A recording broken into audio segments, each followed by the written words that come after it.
अस्सलामु अलैकुम वरहमतुल्लाहि वबरकातुहू। दोस्तों, आज हम आपके सामने एक ऐसा दिल दहला देने वाला वाक़या लेकर आए हैं जो सिर्फ़ एक शख्स की कहानी नहीं है बल्कि एक पूरी मिल्लत के ज़मीर को झंझोड़ देने वाला है। झारखंड के ज़िला मगरबी सिंहभूम में वाक़ चाईबासा के मदीना मस्जिद के इमाम व ख़तीब मौलाना शहबाज अंसारी साहब, इन्होंने मस्जिद की तीसरी मंजिल पर फांसी लगाकर अपनी जान दे दी, यानी ख़ुदकुशी कर ली। इन्होंने सुसाइड कर ली।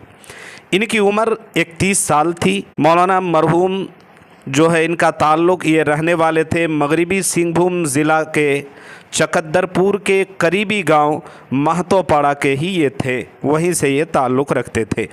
वो दिन रात दीन की खिदमत में लगे रहते, मगर इनकी ज़िंदगी एक शदीद माली बहरान से दो चार थी। इन्होंने सुसाइड नोट में लिखा कि ख़ुदकुशी करना हराम है। इन्होंने इसका एतराफ़ भी किया है कि ख़ुदकुशी नहीं करना चाहिए, यह अमल हराम है, नाजायज़ है, मगर मैं मजबूरी से मजबूर हूँ। सोचिए कि उनकी मजबूरी किस हद तक और किस दर्जे की रही होगी। वो सुसाइड नोट में लिखता है कि ख़ुदकुशी करना हराम है, मगर मैं मजबूरी से मजबूर हूँ, कर्ज़ ने मेरी ज़िंदगी अजीरन कर दी है। तो दोस्तों, एक इमाम जो दीन का नुमाइंदा है, जो मुक़्तदा और रहबर और पेशवा है, जो लोगों को सब्र व तवक्कुल और अल्लाह पर भरोसा की तलक़ीन और ताकीद भी करता है, लेकिन जब वो खुद ही इस हद तक मजबूर हो जाए कि मस्जिद की छत ही उसका आखिरी सहारा बन जाए, तो हमें सोचना होगा कि हम कहाँ खड़े हैं। क्या हमें हमारे महल्ले के इमाम की ज़रूरत का इल्म है? क्या हम उनकी और इस जैसे उलमा की माली इमदाद करते हैं जो दिन रात हमारी नस्लों को कुरान करीम की तालीम देते हैं, दीन व शरीयत की तालीम देते हैं? हमें अपने गाँव, अपने शहरों में ऐसे उलमाए किराम की मदद करनी होगी। मिल्लत की बुनियाद टिकी हुई है। अल्लाह ताला मौलाना मरहूम की मग़फ़िरत फ़रमाए, उनके पसमानदिगान को, उनके अहल ख़ाना को सब्र जमील अता फ़रमाए और हमें दीनी हमदर्दी और अमली इक़दाम की तौफ़ीक भी अता फ़रमाए। भाई, जहाँ तक सुसाइड की बात है, याद रहे शरीयत में सुसाइड करना, ख़ुदकुशी करना नाजायज़ और हराम है।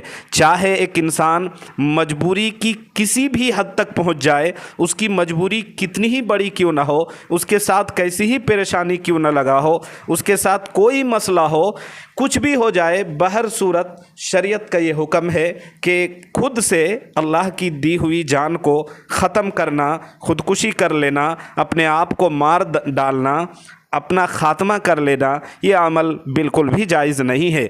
जो लोग मजबूरी को आगे रखकर, सामने रखकर ये हीला और बहाना बनाते हैं और ऐसे वाक़यात जो रोनुमा होते हैं, पेश आते हैं, ख़ुदकुशी और सुसाइड का जो भी वाक़या पेश आता है, उसकी मजबूरी को पेश करके आगे रख के ये जो कहते हैं और जायज़ ठहराने की जो है लोग कोशिशें करते हैं कि जी इतनी मजबूरी थी तब जाके उन्होंने सुसाइड कर लिया, कैसी परेशानी रही होगी। याद रहे, परेशानी अपनी जगह है, लेकिन उसकी इस परेशानी और उसकी इस जो है ना पसमानदगी और उसके साथ माली बहरान के मसले की वजह से शरीयत के हुक्म में तब्दीली हो जाए, ये या नरमी आ जाए, ये पॉसिबल नहीं है। याद रहे, बहर सूरत ख़ुदकुशी करना हराम है और उलमा ने लिखा है कि ख़ुदकुशी करने वाला अगर ख़ुदकुशी कर ले तो उसके जनाजे की नमाज उस इलाके के जो बड़े हैं, बुज़ुर्ग शख्सियत हैं, ऐसे लोगों को उनकी जनाजे की नमाज नहीं पढ़नी चाहिए, ताकि और लोगों को उससे प्रेरणा मिले, लोगों को सीख और सबक मिले, ताकि आइंदा जब कभी कोई ख़ुदकुशी का इरादा करे तो उसको समझ में आ जाए कि ख़ुदकुशी बहुत बड़ा जायज़ वाला अमल है, शरीयत और दीन के ख़िलाफ़ अमल है। यह अमल अगर हम करते हैं तो जिस तरह फ़लाँ की जनाजे की नमाज़ फ़लाँ बुज़ुर्ग ने नहीं पढ़ी थी, हमारे भी जनाजे की नमाज वो फ़लाँ बुज़ुर्ग नहीं पढ़ेंगे, बड़े लोग नहीं पढ़ेंगे, फ़लाँ उलमा मौलाना मुफ्ती लोग नहीं पढ़ेंगे। इसलिए उन लोगों को ये सीख और सबक मिलेगा, सीख मिलेगी तो वो इस अमल से बचेंगे। तो जो लोग जायज़ ठहराने की कोशिश करते हैं परेशानी की आड़ में, तो जान लिया जाए कि ये अमल नाजायज़ है, हराम है। बाकी कमेंट सेक्शन में आपकी क्या राय है लिखकर ज़रूर बताएं।